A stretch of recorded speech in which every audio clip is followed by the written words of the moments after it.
Halo semuanya, selamat pagi. Pernahkah kalian mendengar hujan? Atau kalian pernah hujan-hujanan? Lalu, hujan itu apa sih? Apakah hanya sekedar air? Ada yang bilang kalau hujan itu 1% air, 99%-nya kenangan. Tapi apakah benar? Wah, penasaran kan? Bukan kayak gitu. Ada banyak sekali proses dalam pembentukan hujan. Penasaran? Cek berikut ini.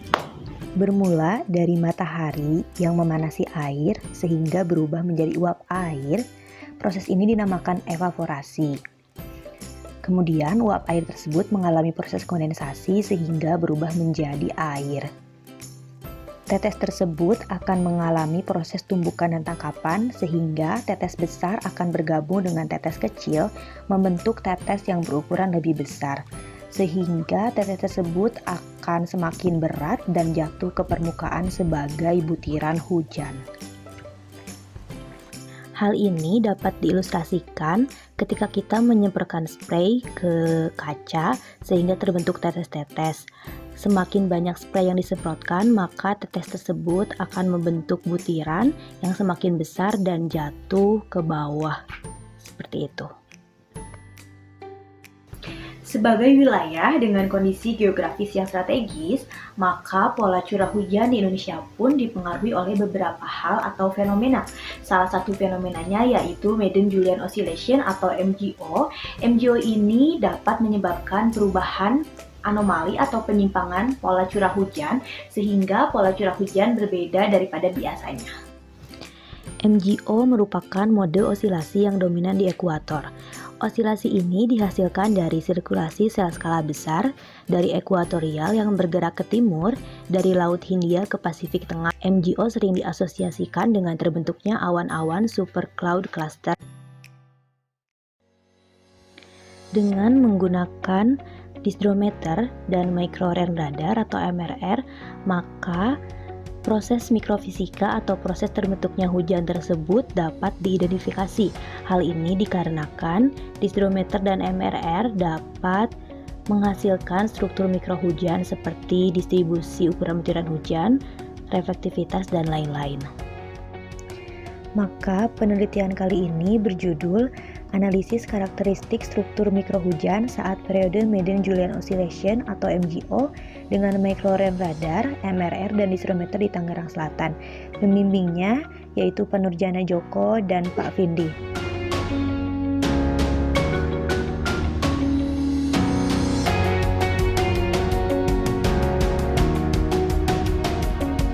Wilayah Serpong di titik 6,3 Lintang Selatan dan 106,7 Bujur Timur dari Maret 2016 sampai Mei 2019 didapatkan kejadian hujan untuk MJO aktif sebanyak 84 kejadian dan tidak aktif sebanyak 137 kejadian. Namun karena adanya keterbatasan data dan kejadian hujan yang diambil lebih dari 5 mm per hari, maka hanya terdapat 46 kejadian dan untuk MJO aktif dan 52 kejadian untuk MJO tidak aktif. Data MJO didapatkan dari WebBOM yang diambil pada fase 4 dan 5 atau saat di BMI Benua Maritim Indonesia. Di sini ada sampel atau jumlah dari hujan tersebut. Untuk stratiform lebih banyak daripada saat konvektif, namun untuk curah hujannya lebih besar saat hujan konvektif daripada hujan stratiform. Di sini ada total dengan yang berhasil diklasifikasikan terdapat perbedaan. Hal ini dikarenakan untuk metode yang dipakai yaitu metode Brini pada tahun 2003 yang mengharuskan hujan dianggap sebagai kategori jika lebih dari 10 menit berturut-turut. Dan juga untuk kontrol datanya, jika data kurang dari 0,1 maka itu tergolong noise. Di sini juga ada jumlah stratiform konvektif saat MJO aktif dan tidak aktif.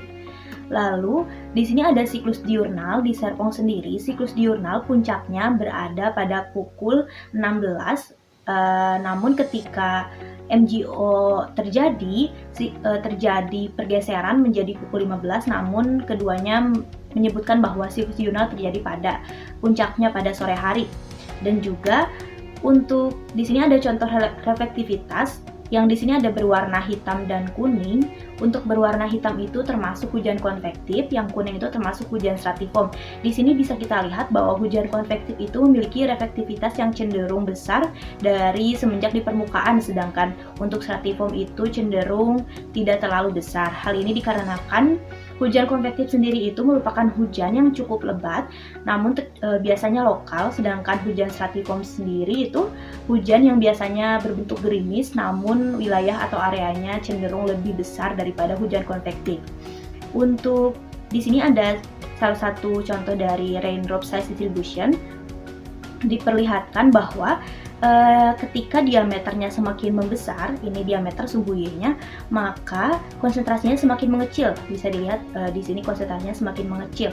Hal ini dianalogikan ketika sebuah batu yang dimasukkan ke dalam toples. Ketika batunya kecil-kecil, maka toples tersebut akan menampung batu kecil yang semakin banyak daripada ketika toples tersebut menampung batu yang semakin besar, seperti itu. Terdapat distribusi rata-rata DST dari hujan stratiform dan konvektif. Untuk hujan stratiform didapatkan konsentrasinya lebih besar saat MgO aktif atau yang berwarna merah ini, sedangkan hujan konvektif lebih besar saat MgO tidak aktif atau berwarna biru ini. Untuk diameter dan konsentrasi jelas lebih besar saat hujan konvektif daripada stratiform. Perbedaan ini untuk hujan stratiform maupun konvektif tidak terlalu signifikan, namun dapat menunjukkan bahwa terdapat perbedaan konsentrasi antar keduanya.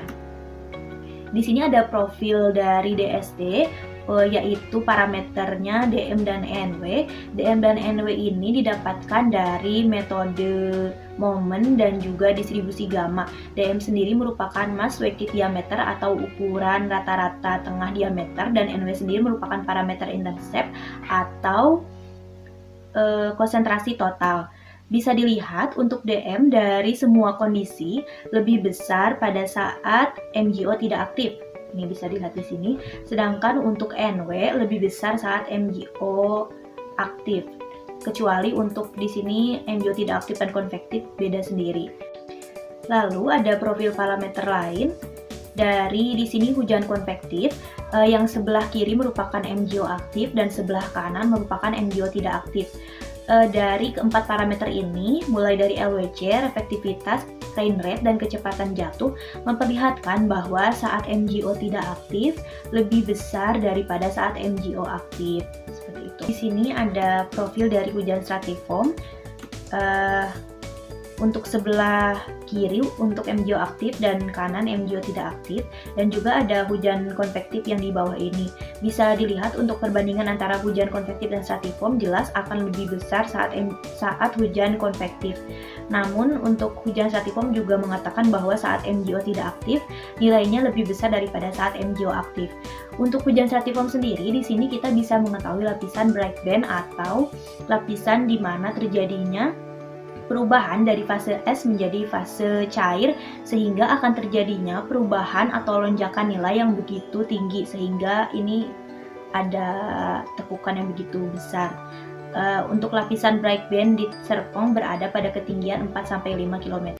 Kesimpulannya, proses mikrofisika atau proses terbentuknya hujan dan awan lebih dominan pada saat MgO tidak aktif.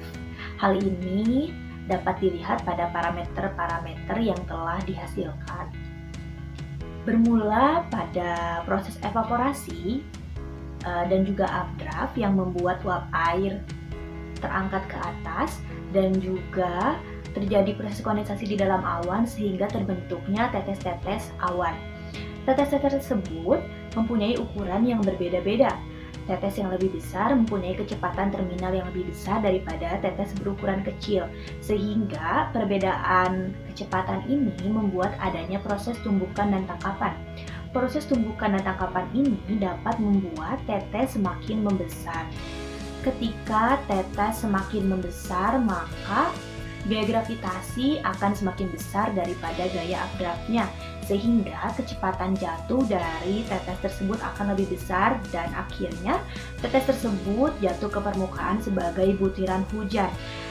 Sebagaimana reflektivitas juga akan semakin besar.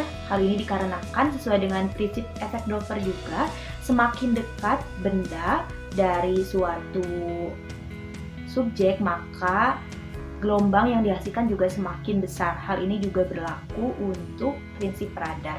Semakin besar dan semakin dekat objek, maka reflektivitas yang didapatkan juga akan semakin besar. Dan hal tersebut didapatkan pada saat MJO tidak aktif. Sekian dan terima kasih.